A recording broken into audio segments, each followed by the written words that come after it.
نہیں ہے۔ قرآن کریم کو جو جلانے اور قرآن کریم کی مذمت کے جو واقعات ہے، میں نے جو شروع میں ذکر کیا تھا کہ ان کو معلوم ہے کہ جب تک یہ قرآن سے لگے رہیں گے یہ اپنے دین پر زندہ رہیں گے۔ جب قرآن سے ان کا رشتہ ٹوٹ جائے گا، قرآن کی تعلیمات سے ان کا رشتہ ختم ہو جائے گا، تو یہ ظاہر میں مسلمان رہیں گے لیکن اندرون میں ایمانی حرارت ان کے اندر سے ختم ہو جائے گی۔ جب 1857 میں 1857 کے جو واقعات ہوئے، یہاں پر انگریزوں کی حکومت قائم ہوئی تھی اور مسلمان علماء نے جہاد کے اعلان کیا تھا اور مسلمان آگے بڑھ کر انگریزوں کا مقابلہ کر رہے تھے، اس وقت انگریزوں کا ایک گورنر تھا ڈاکٹر ویلم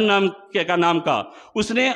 وائسرائے برطانیہ کو یہاں کے حالات کی جو ایک رپورٹ پیش کی تھی، ان میں ایک رپورٹ یہ پیش کی تھی کہ اگر ہم ہندوستان کو اپنے قابو میں کرنا چاہتے ہیں تو ہم نے جائزہ لیا ہے کہ ہندوستان کو بچانے کے لیے اور ہندوستان کے تحفظ کے لیے اگر کوئی قوم سب سے زیادہ آگے ہے وہ مسلمانوں کے مسلمان ہے، اس کے علاوہ دوسرے لوگ آگے نہیں ہیں۔ اور مسلمانوں کے اندر یہ جو جذبہ ہے جہاد کا یا اپنے ملک کو بچانے کا یا اپنے ملک پہ قابض لوگوں کو بھگانے کا جو جذبہ ہے، اس کی دو وجوہات ہے۔ جب تک دو چیزوں کو ہم ختم نہیں کریں گے کبھی ہمارا خواب ملک ہندوستان کو اپنے کنٹرول میں کرنے کا پورا نہیں ہوگا۔ وہ دو چیزیں کیا تھی؟ اس نے اپنی پورے تجزیے کے بعد، پورے حالات کے جائزے کے بعد دو پوائنٹس کو نوٹ کر کے وہاں پر بھیجے تھے، ایک علماء ہیں اور دوسرا قرآن ہے۔ قرآن پڑھتے ہیں اور علماء سے رابطہ رکھتے ہیں، اس کے نتیجے میں ان کے اندر ایمان کی حرارت پیدا ہوتی ہے۔ اگر یہ دونوں چیزیں ختم کر دیے جائے، علماء کو ختم کر دیا جائے، قرآن کریم کو مٹا دیا جائے، تو ہم اس ملک پہ قابض ہو سکتے ہیں۔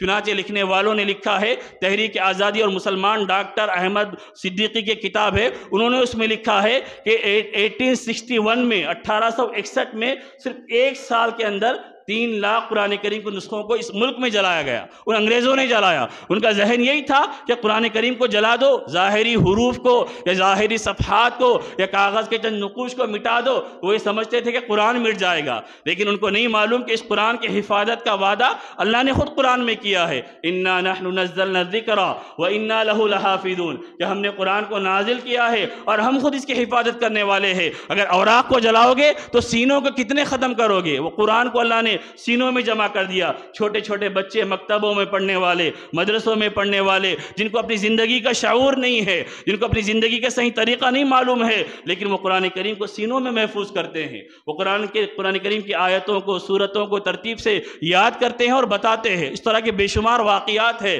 کہ قرآن سے دور کرنے کے لیے کوششیں کی گئی ہے، لیکن اللہ نے قرآن کی حفاظت کا ذمہ لیا ہے اور اللہ خود اس کی